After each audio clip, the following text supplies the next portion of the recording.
দেখো শতবার। এটা কেডা লেখছে জানো? আচ্ছা শোনো, এটা তো শুনছো, এটা লেখছে কেডা? এটা কি কি কিরকম ছিল জানো? 24 বছর পর্যন্ত হাবা বাবা আছে, ব্যাককল আছে।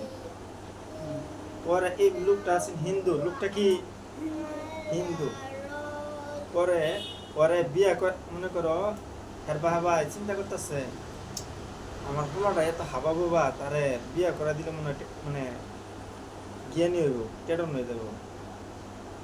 পরে হিন্দু বাড়ি ফুল সজ্জা হয় কই বাপের বাড়িতে।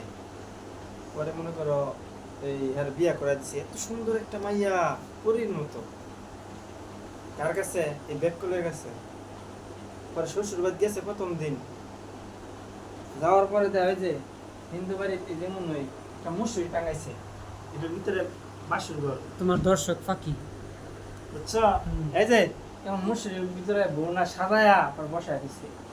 হ্যাঁ না, জামাইরে ঘরে ঢুকাই দিয়া সবাই গেছে। হ্যাঁ খালি ঘুরতে আছে চতুর্দিক দিয়া। দরজা কই কোন দিক দিয়া ঢুকবো, বুঝছা? পরে হ্যাঁ চিন্তা করতেছে অনেকক্ষণ ঘুরা চতুর্দিক দিয়া।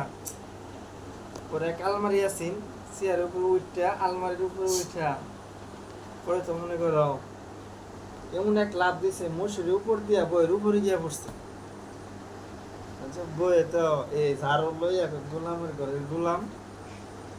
পরে মনে করে এমন বাড়ি, পরে হ্যাঁ বাগা দিছে, কারণ বেকালামি করছে, কি করছে, বোকামি করছে। পরে গড়তে বাইরে, পরে সকালবেলা গাড়ির মধ্যে একটা ঘাট, পুকুর ঘাট, এই গাড়ির মধ্যে বসে বসে চিন্তা করতেছে এমন একটা সুন্দরী মেয়ে আমার লগে বিবাহ হয়েছে আর পাইলাম না, কি আফসোস করতেছে, বুঝছো? কারণ আফসোস নাই না, আফসোস, বিশাল আফসোস। কারণ এত বুকার মাঝে এত সুন্দরী একটা মাইয়া, রমণী গুণী, মানে বলার বাইরে, রূপে গুণে ভরা।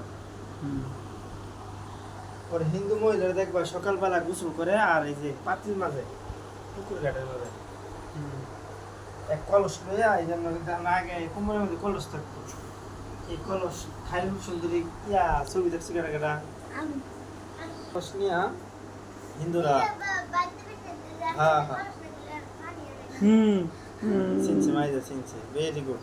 মাইদা সেরি দেয় না ছাত্রীরা আমার একের। আচ্ছা পরে এই মহিলারা কি করে, আগে গোসলের আগে কি করে, ভালো পানিটা পরিষ্কার ময়লা হওয়ার আগে এটা পাথরের মধ্যে রেখে দেয়, আচ্ছা? পরে এই চিন্তা করতেছে এই যে প্রতিদিন এই কলসটা পাথরের উপরে রাখতে রাখতে গর্ত হয়ে গেছে। কলস কি করছে দিয়ে গুল না রাখলে কিন্তু গুলে পড়ে যাবো গা, পাথরের উপরে রাখলে। প্রতিদিন রাখতে রাখতে রাখতে রাখতে এটা কি হয়ে গেছে, স্থির হয়ে গেছে। এই পরে লেখছে হার ভিতরে, মনের মধ্যে মানে অন্তরের মধ্যে রক্ত জাগরণ হয়েছে, পারিব না এ কথাটি বলিব না, একবার না পারিলে দেখো শতবার। 24 বছর পরে কি হয়েছে, হ্যাঁ কবি হয়েছে, লেখক হয়েছে।